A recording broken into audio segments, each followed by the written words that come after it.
వందే మాత్రం. నేను మీ journalist Navata. Welcome to our political. Majority భారతీయులు సొంత సిద్ధంగా హింసకు వ్యతిరేకం.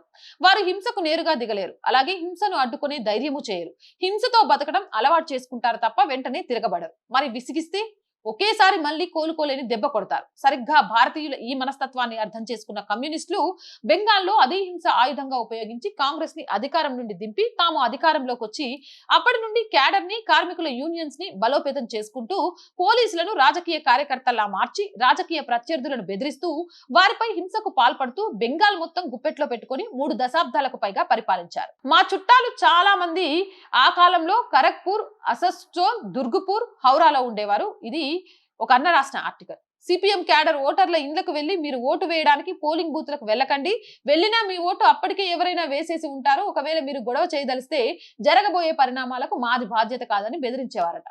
ఈ పరిస్థితుల్లో మమత ఒంటరిగా సిపిఎం ని ఎదుర్కొంది. దాదాపు 15 సంవత్సరాలు సామాన్య ప్రజలను సిపిఎం హింస మీద చైతన్యపరుస్తూ 2001, 2006 ఎన్నికల్లో ఓడిపోయిన ప్రజల్లో హింసకు వ్యతిరేకంగా పోరాడే నైతిక ధైర్యం ఇస్తూ సిపిఎం క్యాడర్ చేతుల్లో తాను స్వయంగా హింసకు గురైంది. ఎన్నికల్లో మమతా పార్టీ ఓడిన ప్రతిసారి మమతకు ఎన్నికల్లో మద్దతిచ్చిన స్థానిక నేతలపై, ఓటర్లపై సిపిఎం క్యాడర్ దాడులు చేసి వారిని దారుణ భయభ్రాంతులకు గురి చేసేవారు. మమత మూడోసారి అసెంబ్లీ ఎన్నికలకు అంటే 2011 ఎన్నికలకు వెళ్లి అఖండ విజయం సాధించింది. ఆమె విజయానికి కారణాలు సామాన్య ప్రజల్లో సిపిఎం హింస మీద తిరగబడాలి అనే ధైర్యం వచ్చి ధైర్యంగా మమతకు పెద్ద ఎత్తున ఓటు వేశారు.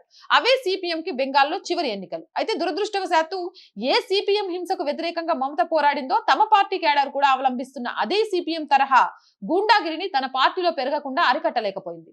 ఎన్నికల సమయంలో సిపిఎం ని ఎదిరించిన మమత మద్దతుదారులు సిపిఎం క్యాడర్ చేతిలో ఎలా హింసకు గురయ్యారో సరిగ్గా అలాగే గత 2 అసెంబ్లీ ఎన్నికల్లో బీజేపీ మద్దతుదారులు మమత క్యాడర్ చేతుల్లో దారుణ హింసకు గురయ్యారు.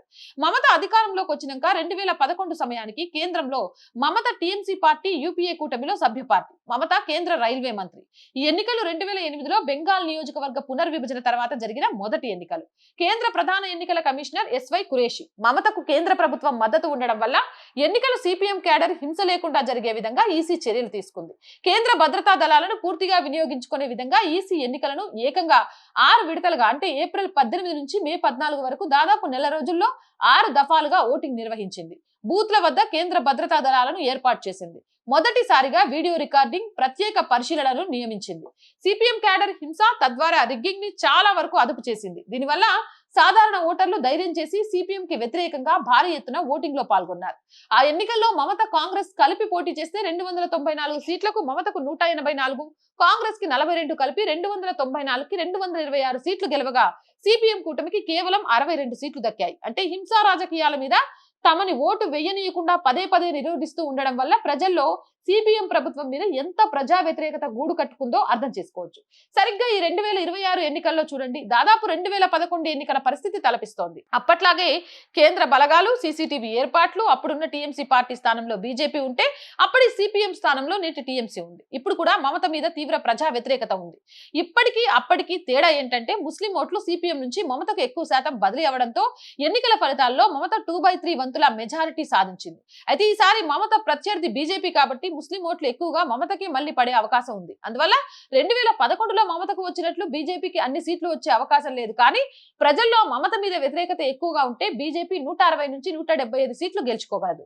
కొన్ని మీడియా రిపోర్ట్స్ ప్రకారం మమతా ప్రభుత్వంపై భారీ ప్రభుత్వ వ్యతిరేకత ఉంది అంటున్నారు. మొదటి విడత పోలింగ్ రికార్డు స్థాయిలో 92% వరకు అయింది. 15 సంవత్సరాలుగా ఉన్న ప్రభుత్వం మీద ఇంత సానుకూల ఓటు వచ్చే అవకాశాలు చాలా తక్కువ.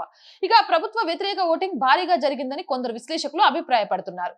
ఇక ఏం జరిగింది అనేది మే 4వ తేదీన ఫలితాల రోజు వరకు ఎదురు చూడాలి. జై హింద్, జై భారత్. మోర్ వీడియోస్ కోసం R group of channels, R voice, R political, R Sanskriti 3 channels ని సబ్స్క్రైబ్ చేయండి. అలాగే కంటెంట్ బాగుంది అనిపిస్తే లైక్ చేయండి, షేర్ చేయండి. అండ్ ఆర్థికంగా ఆర్ వాయిస్ కి మీ చేయుత చాలా చాలా చాలా అవసరం. మీరు చేసే చిన్న రూపాయి కూడా ఆర్ వాయిస్ కి ఎంతగానో ఉపయోగపడుతుంది. సహాయం చేస్తారు అని ఆశిస్తున్నాం. సహాయం చేయాలి అంటే సబ్స్క్రిప్షన్ పక్కనే జాయిన్ అనే బటన్ ఉంది. 1 to 5 లెవెల్స్ ఉన్నాయి. ఏదో ఒక లెవెల్లో సపోర్ట్ చేయండి. లేదా స్క్రీన్ మీద గూగుల్ పే, ఫోన్ పేతో పాటు అకౌంట్ డీటెయిల్స్ ఉన్నాయి. మీకు తోచిన సహాయాన్ని అందించండి. వ్యాపార ప్రకటనల కోసం 8328500576 నెంబర్ని సంప్రదించండి. జై హింద్, జై భారత్.